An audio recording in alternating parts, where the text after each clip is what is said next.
عايزة تسمع صوت البحث تسيبه ازاي؟ طب أريد أن أسمع صوتك أيضا في الفقرة الثالثة السطر الأول.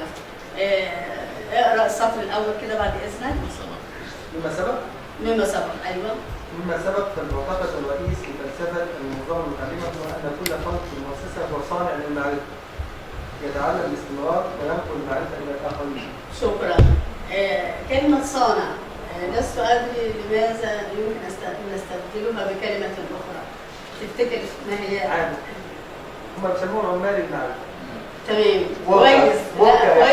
كويس النولج وركرز، لأن في ناس بيرفضوا كلمة عمال المعرفة وبيقولوا حاجة ثانية لم يتم الاتفاق على الترجمة، ولكن عندنا في المدرسة بتاعة المعهد بنقول برضه كلية الدراسات العليا للتربية بنفضل يعني الترجمة فعلا الحقيقة عمال المعرفة في مجتمع المعرفة. ليه؟ لأن احنا كنا بنتكلم الكلمة الموضوع ده سببه ايه؟ ان انا لما بتكلم عن العملية الإنتاجية أو كده بنقول عوامل الإنتاج، وعوامل الإنتاج منها العمال والمنظمين والأرض ورأس المال، فهي عمال. ولكن في هذه الجزئية بالتحديد نتكلم عن المعرفة. كنت أتمنى أن تقول منتج المعرفة، لأن دورة المعرفة أنت كتبتها بعد كده إنها بتبدأ بعملية الإنتاج والاكتساب والتوزيع والتطبيق وكل هذه الأمور. فكلمة منتج دي كلمة اقتصادية بالدرجة الأولى وتتعامل مع المعرفة على أنها سلع، لأن هي ليس تقليلا من قيمة المعرفة، ولكن بالنظر إلى أنها أصبحت شيئا كبيرا في هذا المجتمع وارتبطت باقتصاد المعرفة. إذا ففي إنتاج واكتساب ونقل واستهلاك، وبالمناسبة تغيرت هذه المصطلحات حتى أن استهلاك المعرفة أصبح إنتاج للمعرفة في نفس الوقت. حتى مصطلحات الاقتصاد نفسها التي نستخدمها بنفس الحروف لها أيضا معاني جديدة في هذا الضوء الجديد لهذه التغيرات الجديدة التي نجحت في أن تجعل منها عنوانا لبحث، وهي المنظمة المتعلمة في هذا المجتمع الذي أصبح يعتمد على المعرفة في كل شيء، وأصبحت هي العنصر الأساسي فيه. تحدثت عن مفهوم المنظمة المتعلمة. على فكرة بالنسبة للمرجع رجعت في هذا الجزء الهامش إلى العديد من المراجع. المرجع رقم 3 أنا كنت دايما بحاول لما أشوف مراجع وموضوعات جديدة من هذا النوع لازم أدخل على الإنترنت.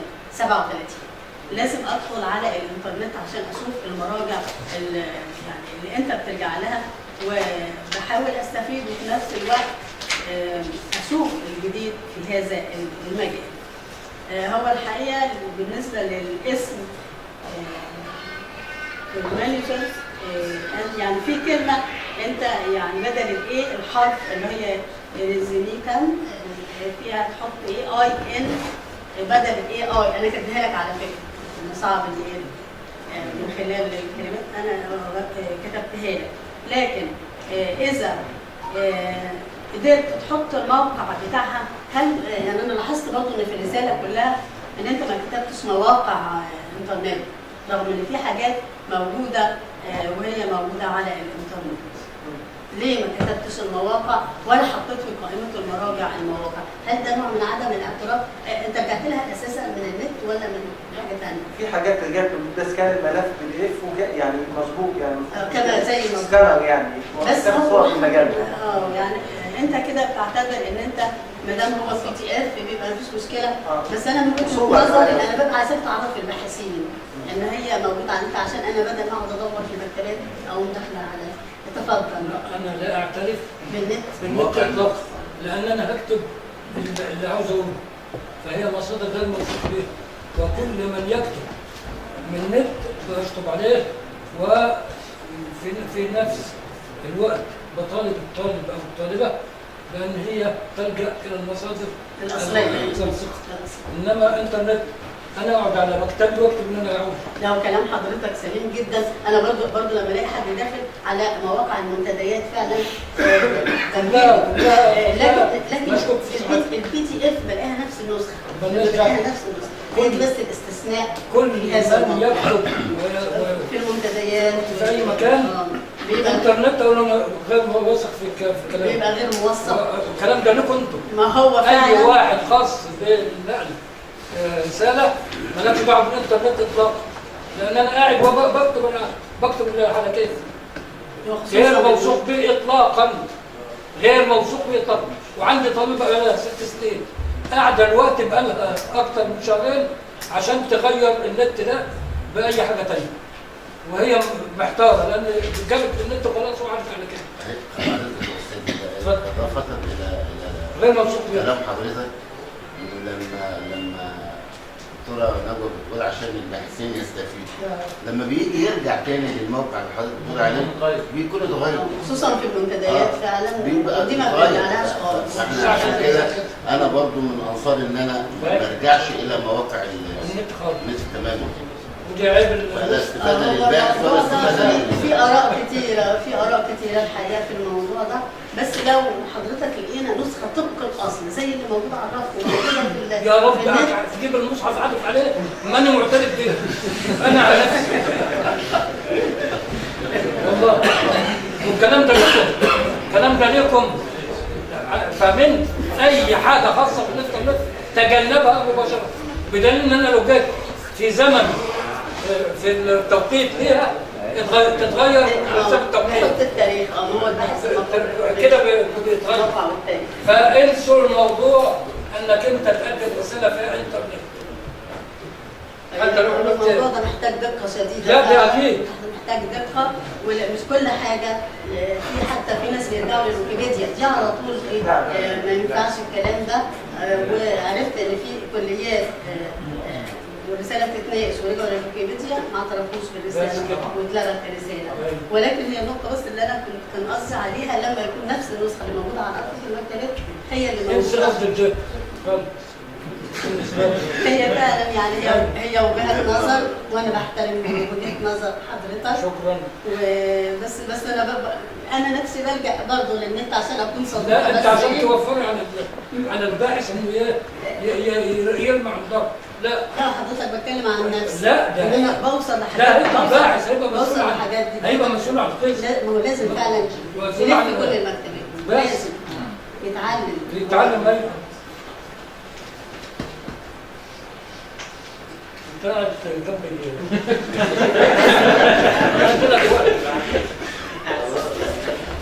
خلاص يا ستي. صفحه 38 يعني هو بس نكون متفقين ان في اراء مختلفه فعلا على فكره، حتى في توثيق المراجع الالكترونيه استاذنا قال بتتغير من زمن لزمن. اللي بيعترفوا بالانترنت زيي بيجيبوا الموقع وبيعملوا التاريخ جنبه عشان يبقى معروف الساعه. انت اصلا لو انا عشت عندك مش هيحصل. اقول لا مش هيحصل، مش عاوز. المهم انا برجع للرساله في صفحه 38 النقطه اللي انا كلمتك فيها برضو قضيه انتاج المعرفه. انت عندك في تعريفات اكدت على الجانب الهيكلي للمنظمه، ممكن تتكلم عن التعريفات اللي هي رقم 1 المنظمه التي تمتلك مهارات تنظيميه لانشاء، برضو بدل كلمه انشاء يبقى اكتساب زي اسفه يبقى انتاج زي اللي قلناها قبل.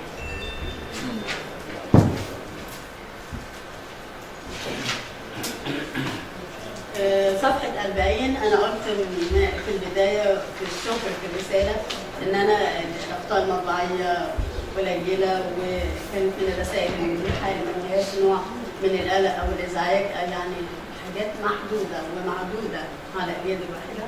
فلقيت في صفحة 40 الفقرة رقم 2 يعني يكتسب مفهوم المنظمة المتعلمة. كملها كده بعد إذنك.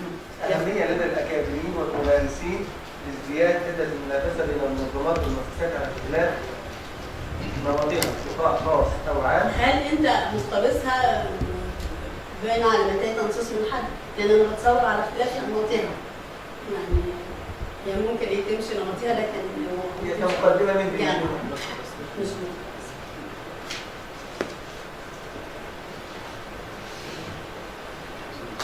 في صفحة 41 السطر رقم 4 تساعد الجامعة وكلياتها على بناء استراتيجية للتغير التنظيمي. ناقصة ايه؟ تبقى التغيير التنظيمي.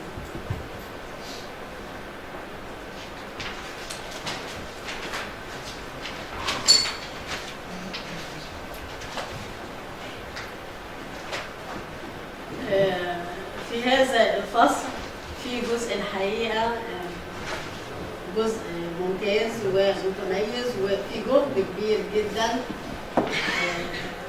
الجزء ده بقى انا رجعت فيه للنت. النموذج اللي هو نموذج ألف اسمه ايه؟ نموذج ايه؟ نموذج ايه؟ اللي هو نموذج ألف 7 اللي هو رقم 53.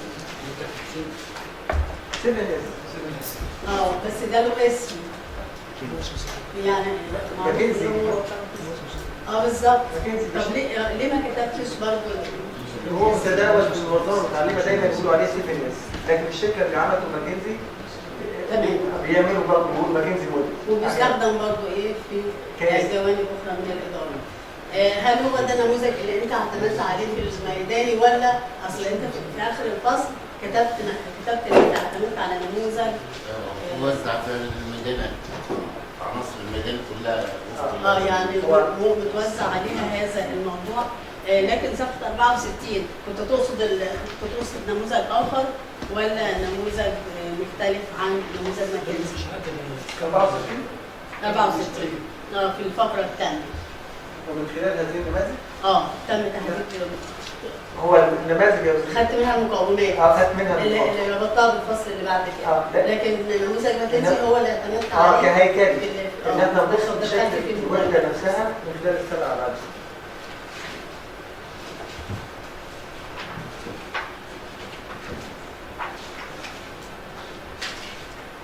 يعني هو الجزء ده يعتبر كله نماذج وشرح للعناصر بتاعتها. طيب جبت الشكل صفحة 60 جايبه منين؟ صفحة 60 الشكل ده جايبه منين؟ للنموذج نفسه. نعم. طب جبت نموذج من أي مرجع؟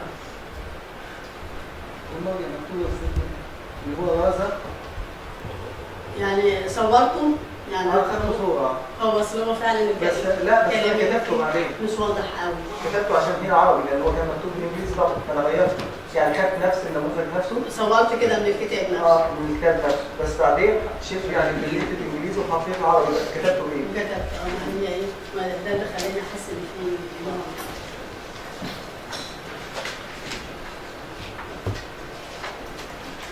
الفصل الثالث مقومات المنظمة المتعلمة ودورها في تطوير وحدات ضمان الجودة بالكليات الجامعية. اتكلمت عن المقومات والحقيقة ده مترابط جدا مع الفصول اللي قبليه والفصول اللي بعديه. يعني كده بدأنا بخصائص المنظمة المتعلمة وبدأنا بأبعاد وبعد كده يعني بعد ما بدأنا بالخصائص أتينا إلى أبعادها والمقومات الخاصة بالمنظمة المتعلمة وتم شرح كل عنصر من هذه العناصر بشكل وافي بالغرض. في صفحة 73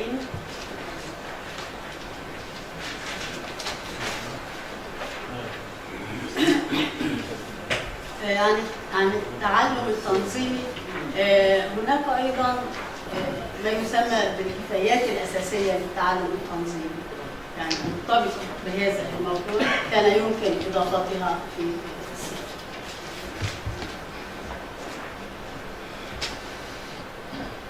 صفحة 78 في خطأ مطبعي أنا معلمة لك عليه.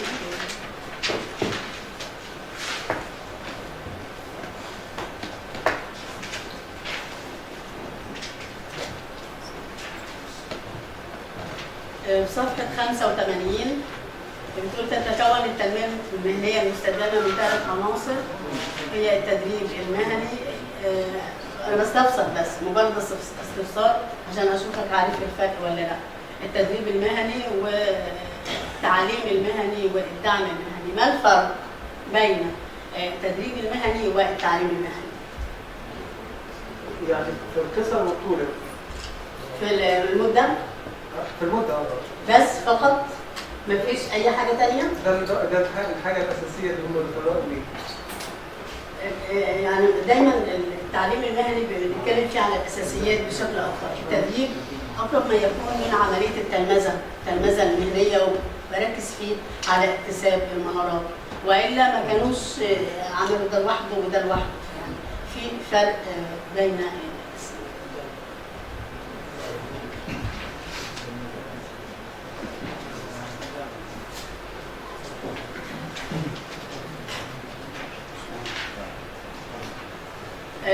في الفصل الرابع، صفحة 98، صفحة المرئية يعني 98. تحدثت عن واقع وحدث ضمان الجودة بكليات جامعة الأزهر، والتعليق هنا هو نفس التعليق اللي أنا قلته في عنوان الرسالة، ليه ما اتكلمتش عن ضمان الجودة بجامعة الأزهر، وده طبعا كده متقيد بالعنوان فما تقدرش يعني يكون في اختلاف بين الفصل والعنوان. ولكن كان من الممكن ترتيب المحاور بقى. في عندك المحاور ثانيا جهود جامعة الأزهر في ضمان في مجال ضمان الجودة بشكل عام. انت كاتب بالكليات، لكن جيت لما بشوفها جوه لقيتك بتتكلم عنها بشكل عام. هو ده الجزء اللي عجبني وحسيت ان هو مطلوب. فانت بتشوف كلمة الكليات، وكنت بتصور انها ممكن تأخذ المحور ده يبدأ بالفصل، وإن كان لا بأس يعني إن هو يظل في نفس المكان، بس بتشيل كلمة الكليات، لأن الكليات لها مكان تاني عن الجهود المرتبطة بالجامعة. وأنا اكتشفت إن أنتوا بدأتوا متأخر شوية 2009. 2009 ده كان في البداية. دي البداية. وأنت رحت برضه، أنا دخلت على النت وشفت المركز اسمه مركز ضمان الجودة والتدريب. في كلمة تدريب هو موجود في الكليه هنا عندنا برضه، حتى الوحدات اللي موجوده هو في كليه التربيه. في كليه التربيه. طب الوحدات ضمان الجوده بالكليات اسمها وحده ضمان الجوده والتدريب؟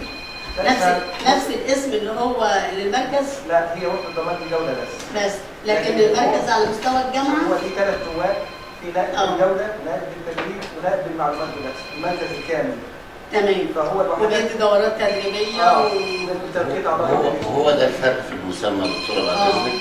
عشان كده في فرق بين مركز وحده ضمان الجوده بتاعت الجامعه اللي هو بيدي تدريب لاعضاء هيئه التدريس اللي بيترقوا من مدرس استاذ مساعد ومن استاذ مساعد لاستاذ.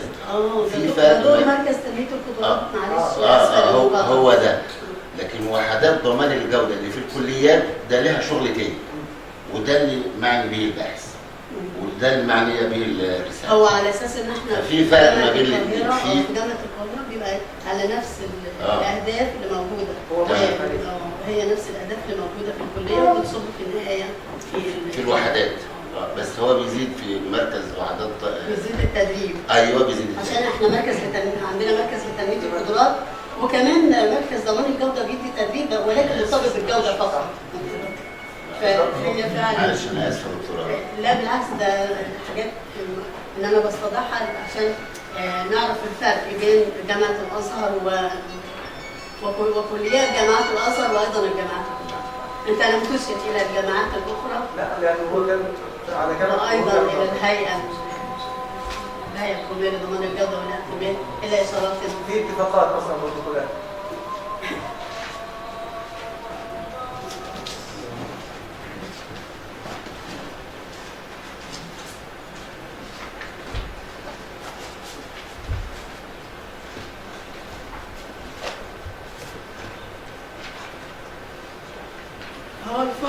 هذا الفصل فيه جهد واضح ومتميز، ولكن كنت برضو اتمنى لو كان في هيكل تنظيمي مرسوم كده بشكل خريطه، لانه بيسهل عمليه استيعاب يعني المهام والاختصاصات والفرق بين المراكز.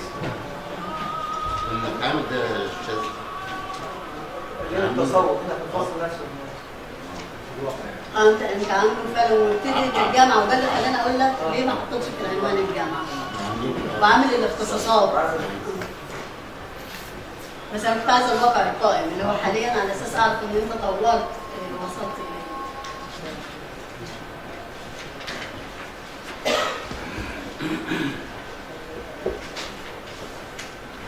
انت كاتبه على فكره في صفحه 121 الهيكل التنظيمي مكتوب بشكل ولكن وليس في شكل طريقه تنظيميه. واختصاصات مدير الوحده ونائب مدير الوحده.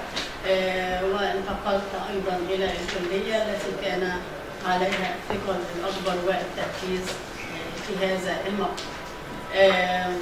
يعني كما قلت فان الجهد واضح ومتميز وليس فقط للكليات ولكن ايضا للجامعه، وهذا هو المطلوب. كنت اتمنى ان الجامعات الاخرى تاخذ ولو صفحه صفحتين، يعني نحاول نشوف اين نحن. ده بقت في منافسه دلوقتي، اين نحن من الجامعات الاخرى، مش هقول لك الدول الثانيه. الفصل الخامس اللي هي الدراسه